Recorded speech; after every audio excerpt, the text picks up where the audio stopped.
Hey there, look at this little guy. Oh my gosh, this is my new kitten, Julius.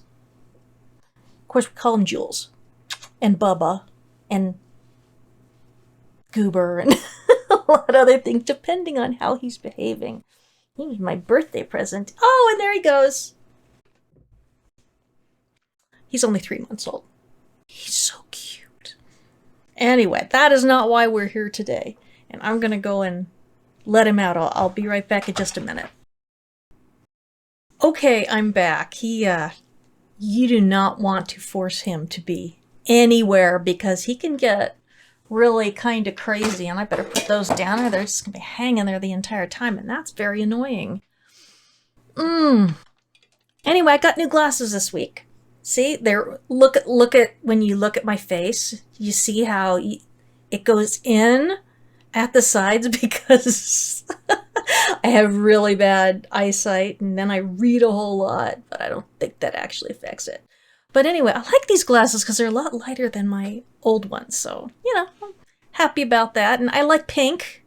Pink is cool. And you may be saying, Miss Tyler, it is July. What are you doing wearing a sweater? It's like, well, I got up at 1 so that I can record before all the noisiness goes on out in the street. And, that's it. Anyway, let's get started on this week's lesson, which is about Hagar and the importance of having and using your voice, which I'll explain. So, hi, I'm Miss Tyler, and welcome to this week's episode of Context for Kids, where I teach you guys stuff most adults don't even know. If this is your first time hearing, or if you've missed anything, you can find all the episodes archived at contextforkids.podbean.com, which has them downloadable, or at contextforkids.com, where I have transcripts for readers, or on my Context for Kids YouTube channel, where I now post slightly longer video versions, and this week I introduced my little orange kitten, so if you're listening on like Podbean or looking at the transcript, you want to see my little baby. He's so cute. Anyway, parents, all scripture this week comes from the MTV, the Miss Tyler version, which is the Christian Standard Bible, tweaked a bit to make it easier for kids to understand the content and the context without reading an entire chapter every week. So parents, if you didn't catch it, I posted a broadcast about the sensitive issues of Hagar's story on my Character in Context podcast and on my Grown Up website, which you can find linked in this transcript. Strongly encourage you to listen to it so that you can handle questions that I can't delve into with a young audience. Now, Hagar is a very important person in the Bible, even though it may not seem like it at first. In fact, we can even be tempted to not like her at all if we're rooting for Sarai and we don't want to think anything bad about her. But Sarai, like Abram, was born a pagan, definitely grew up worshiping idols, and was part of the same ancient Near Eastern world as her husband. So having slaves was a normal part of her life, and so was treating them like they were nothing but property. The story of Hagar and Sarai isn't a pretty one full of happy endings because there is nothing nice about the world of slavery.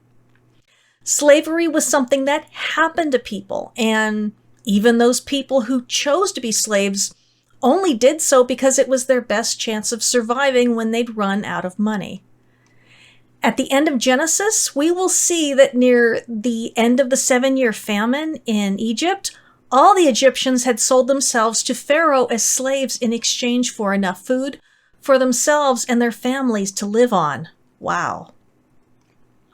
Something I want you to know about ancient Egyptians is that, like Americans, they weren't just one color, and they came from many different backgrounds.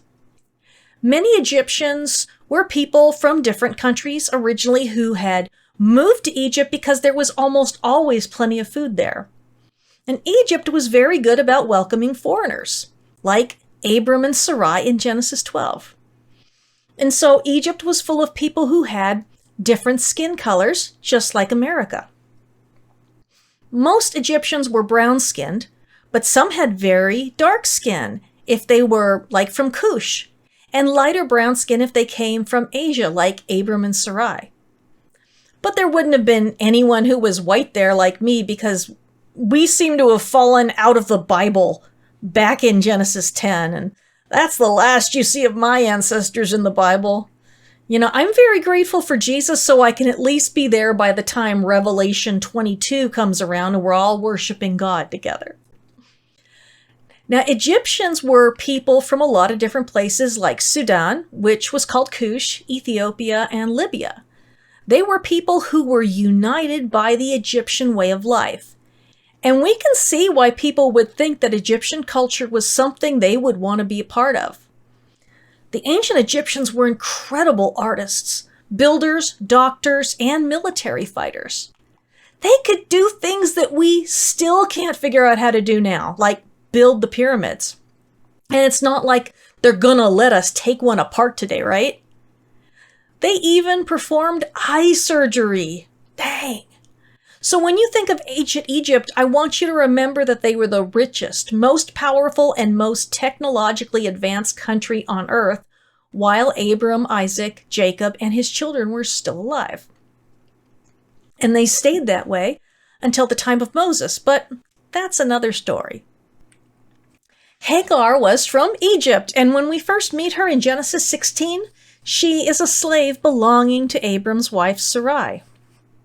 Although they could have bought her at any time, she was probably given to them by Pharaoh when he took Sarai for a wife. And so by the time we see Hagar show up in the story, about 10 years have gone by since they left Egypt. Actually, since they were kicked out of Egypt. If she was 6 years old when she was given to Sarai, then maybe she's 16 now. Maybe Pharaoh gave her to Abram, or maybe he gave her to Sarai when she was at the palace. Sometimes when we watch movies about the Bible, they will say this or that, but when the Bible doesn't tell us, we need to remember that we really don't know for sure. Movies fill in the blanks to make the story more interesting, but when you're studying the Bible, we have to pay attention to what it does say and what it doesn't say. We can make up what-if stories based on what we know about the ancient world, but when the Bible doesn't actually say something, we have to be honest about the fact that we just don't know for sure. All we do know for sure about Hagar is that she is Sarai's slave and that she is Egyptian. She only shows up as a character in Genesis 16 and 21. We don't know her age, what she looked like, or anything like that. We don't even know how she became a slave. But let's talk about some possibilities based on what we know from history. And the cool thing is that when we explore history, we can learn a lot, way more than by just making up a story about Hagar. So first of all, how did Hagar become a slave in the first place? Although we don't know for sure, we can look at what's written in the cuneiform tablets from Babylon, Assyria, and the Hittites to come up with some ideas. First, she might have been born to parents who were enslaved already. She might have been a slave her entire life. Second, she might have been sold as a slave to Pharaoh by a poor family who couldn't afford to feed her. Third, the entire family might have been sold into slavery if her father owed someone a lot of money. Fourth, Egypt went to war with a lot of other nations, and she and her family might have been captured and forced to live as slaves. Fifth, Hagar might have been kidnapped and sold. Sixth, if her father took out a loan and put her up as a guarantee that he would pay back the money and didn't, then they would have just taken her. Seventh, if her father had killed somebody, their entire family could be given to the victim's family as slaves. All of these things happened in the ancient world. We don't know exactly what happened in the case of Hagar, but it was almost certainly one of these things. What we do know for sure is that Hagar wasn't a slave because of the color of her skin. That wasn't how slavery worked until the last 400 years or so. People who were slaves looked just like anyone else. So they were sometimes branded underneath their arm or forced to wear special clothes so that people would know that they weren't free. I am 38% Irish. My father is 75% Irish and my grandmother was 100% Irish. And our family has been in America since before the Revolutionary War. There is a good chance that my ancestors came here as poor indentured servants, and some of them were treated very badly when they came to America. But because lifelong slavery here was based only on skin color, my ancestors could run away if they were treated badly and start a new life far away, and no one would ever know just from looking at them that they'd been indentured servants. Which means that they traded working for a certain number of years to get to America. They were kind of slaves, but not forever, and their children were born free. So that's very different from slavery. It actually makes me really angry when people say that what might have happened to my ancestors is just as bad as slavery in America, because it totally wasn't. My ancestors had it so much better, even if they were sometimes treated very badly. And because she was a slave, people could treat Hagar as badly as they wanted and tell her to do whatever they wanted her to do, and she had to do it. She probably worked hard every day from when she woke up until she went to sleep. She belonged to Sarai, and so she probably had to fetch a lot of water from the well, which was really hard work. Grind a lot of grain into flour, bake a lot of flatbread, milk the cattle, sheep, and goats, card their wool, and use a spindle to make yarn or thread, which she then might weave into cloth for clothing. Hagar wasn't someone who could go out and decide what she wanted for her own life. Instead, she was someone that life just happened to based on the decisions of others. No one would choose this sort of life unless there was no other choice, and especially not a woman. And remember that we are commanded to love others as ourselves. So if we wouldn't want to be enslaved, taken as slaves, then it's wrong for us to do that to anyone else. Of course, that commandment hadn't been given yet. Abram and Sarai were the start of a new thing, and that new thing had to start out small and grow. Jesus told the story of a small mustard seed that grew into a huge plant. And Abram and Sarai are like that mustard seed. Every seed that God plants gets bigger and better and more spectacular. But when we don't wait for the seed to grow, we can make a lot of trouble for ourselves and other people. Now, because Hagar isn't free, she isn't going to have any choice about what happens to her in chapter 16.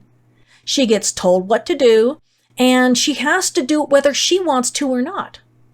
No one asks her what she wants because no one really cares. Well, God cares. Now, we know that Sarai wants a baby really badly, but she can't have one. God has promised a child to her husband Abram, but he didn't say anything about Sarai having a baby, which must have got her thinking about what she can possibly do to make things happen. Even though Sarai was married to a very rich man, everyone would have looked down on Sarai, except for the personal slaves that she had power over. I don't think they would ever dare to say anything mean to her or where Abram could hear, but in those days, no one had much respect for a woman who couldn't have a baby. And everyone knew that she was way too old to have one now. And Sarai knew it too. But we know about some of the things that they did back in Babylon where they came from. If a wife couldn't have a baby, she could make her slave have one for her. So one day, Sarai went to Abram and said, "Here, God isn't letting me have a baby. You have a baby for me with her." Do you think Hagar wanted an old man like Abram for a husband when she was still just a kid herself? He was like almost 90. Do you think she was scared? or confused. Maybe she had a crush on one of the younger male slaves, and maybe she hoped to marry him and have babies with him. Maybe she had a lot she wanted to say, but she knew it wouldn't do any good. No one cared about Hagar or what she had to say. Sarai wanted a baby for herself, and so she could tell her slave to do that. And Hagar had to obey. And then after Hagar had the baby, she would have to give it to Sarai. Hagar couldn't even be her baby's mom if Sarai didn't want her to be. That would be really hard. Hagar didn't know exactly what would happen to her or to the baby. All she knew was that she had to obey. And that might seem strange to us, but it was totally normal back then. In the ancient world, women were sometimes treated very badly, and slaves had it even worse. To be a slave and to be a woman meant that you pretty much always in danger of someone doing something really rotten to you just because they could get away with it. And what could you do about it? If you ran away, you would either die or someone else would capture you, and they might be worse than what you left behind. There wasn't anyone around to protect her. When she left Egypt, she probably got separated from her family. There weren't any police around. She couldn't speak up for herself because no one was listening. She didn't have any rights because she wasn't free, and so no one would even care about anything bad happening to her. She had no choice but to be something between a low-ranking wife and a slave, because if she was really a wife, then she would get to keep her own baby. So we aren't entirely sure what Hagar was. And it seems like later in the story, Hagar isn't so sure either, and that caused a lot of problems. Let's talk about the differences between you and Hagar. And it doesn't matter in this if you're a girl or a boy. No matter what anyone told Hagar to do, she couldn't ever say no. You can say no if someone's telling you to do something you know is wrong, or even if you think it's wrong. You're a kid and not an adult, but you are different from Hagar in many ways. If Hagar stuck up for herself, no one would care. If Hagar said no, bad things would probably happen to her, and then she'd have to do them anyway. Hagar didn't have any control over what happened to her, who she had to marry, or even about whether or not she could keep her own baby. And that's really messed up, even though it was normal back then. You know, my own kids are adopted, but it was their birth mom's choice to place them with us because she loves them so much, and she still does. Hagar didn't have something we have that is very important. She didn't have what we would call a voice.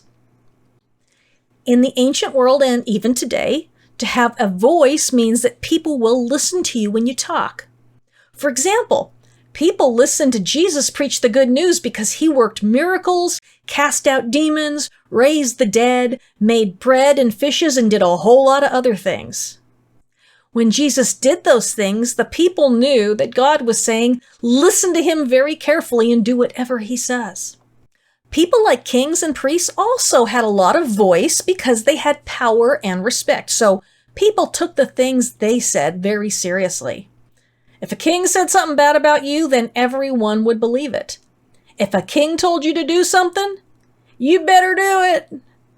Husbands and fathers were so powerful in the ancient world that sometimes, in some places, they had a right to kill their wife and children just because they wanted to. Voice has always been a very important thing to have and to use. But someone without a voice, who no one would listen to, probably learned not to say anything pretty darn quick. And they probably learned to just do whatever they were told, no matter how much they didn't want to do it. They were slaves, and escaping wasn't an easy or safe thing to do. Now, if Hagar was alive today, I think she'd be saying a lot of things. Hagar would have rights. No one could force Hagar to marry an old man and give her baby away. Hagar wouldn't have been sold into slavery in the first place. Hagar would have choices to make about her own life. I think that Hagar would tell you that when someone is hurting you, you should speak up, because if she could have, then I'm sure she would have. And if they're doing really terrible things to you, you should call the police. Hagar had to be quiet because no one cared. But people do care about you. I care about you.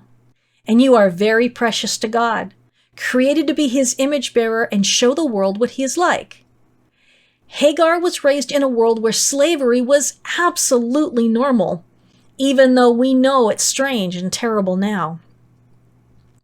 I bet Hagar would study hard in school because she was never allowed to get an education, and she would be amazed at what you guys get to do. Hagar would learn that she is amazing and important to God, and that it isn't right for people to treat her like she isn't even a real person. Abram and Sarai never even call her by her first name in the Bible. Hagar would know that her feelings matter, and that if someone was too close, she could ask them to move away. She could tell people that they were wrong about things, and she wouldn't have to pretend like some people are better than she is just because they're rich. You know what? Someone older than me was hurting me a couple weeks ago, and I told him no. And he got really angry at me and told me off, but I used my voice and I didn't back down, and I'm just a really tiny person. I'm only 5'1", which probably isn't even taller than all you guys. Now, he was wrong, but he's used to doing whatever he wants and people just putting up with it. I'm always worried when I know I'm going to have to see him. When I said no, I was using my voice and saying that hurting me is not okay. When I said no, I was telling him that what he's doing is wrong. He didn't like that. And I was upset about it for a few days after. But then I woke up on my birthday and I felt so much better. I didn't hurt anymore. I'm so proud of myself for using my voice, even though the person who hurt me still doesn't think they were doing anything wrong. But that doesn't matter. God will have to show him that it isn't okay. That isn't my job. My job was to use my voice and say no. Maybe if a lot more people would say no to him, he would figure out that he isn't acting like a good guy. And sometimes you can't tell someone no. I totally understand. But you can use your voice to find someone else who can. And it's really too bad that Abram and Sarai felt the way they did about Hagar and did what they did to her and didn't care how she felt about it. It's sad that they thought it was okay to own people and use them like tools. It's really terrible that they grew up in a world where they couldn't even see why that was wrong, but that's how we all are. When something's normal to us, it's hard to see the truth about it. Did you know it's always been very important to God that we listen to the people who are in danger or are being hurt? Even though people don't much like listening to people who are poor, hungry, cold, sick, or who are widows or children without parents, or put into jail when they're innocent, the Bible tells us that God always hears them when they are crying out, and it makes him very mad when people who can help them just ignore them instead. In fact, Jesus said that when he comes again, he will judge people not based on what they ate or if they celebrated his festivals or tithed perfectly or anything like that. Those things don't help the people who are suffering. He said that people will be separated like shepherds separate the sheep from the goats in their herds. One group he'll be happy with because they were taking care of the people who were suffering, and the other group he will not be happy with because they ignored everyone who needed help. Jesus said that whoever takes care of the people who are suffering is taking care of him. And whoever ignores the people who are suffering is ignoring him. Not good. Abram and Sarai didn't understand that, and they never would. God hasn't done anything yet to show people how much he hates slavery and when people hurt each other. In fact, it won't be until we come to the story of Joseph and later during the time of Moses when God starts telling us stories about the wickedness of slavery. No one ever ended up a slave because things were going good for them, that's for sure. It can be really surprising when people like Abram and Sarai aren't always good examples and can sometimes be just as rotten as the people around them. But to be different, someone needs to teach us a new way to live. God has already asked them to make some big changes in their lives, but they're never going to be as good as Jesus.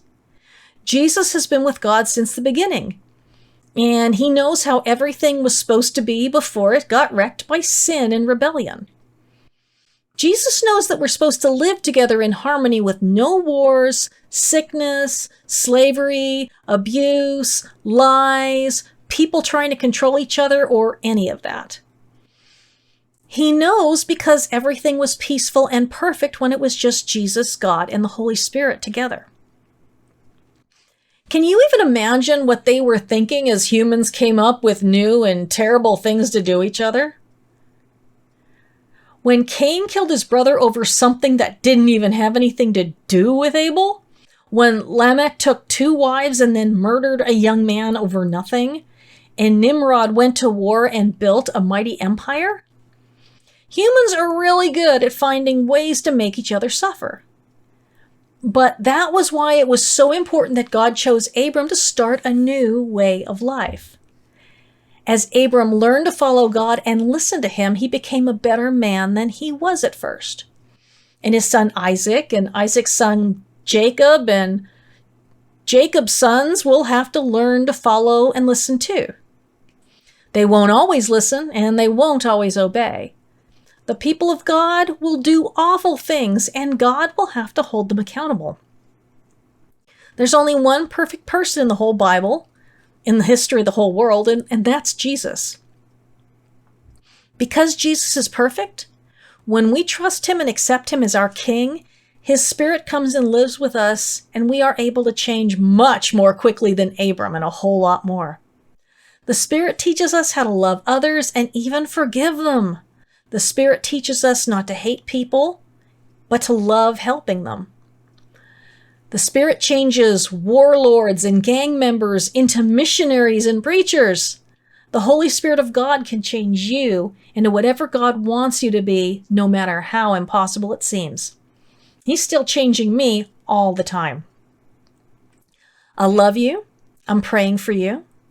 We can learn a lot from the story of Hagar, and how wonderful it is that we can make our own decisions and that it isn't okay for other people to hurt us.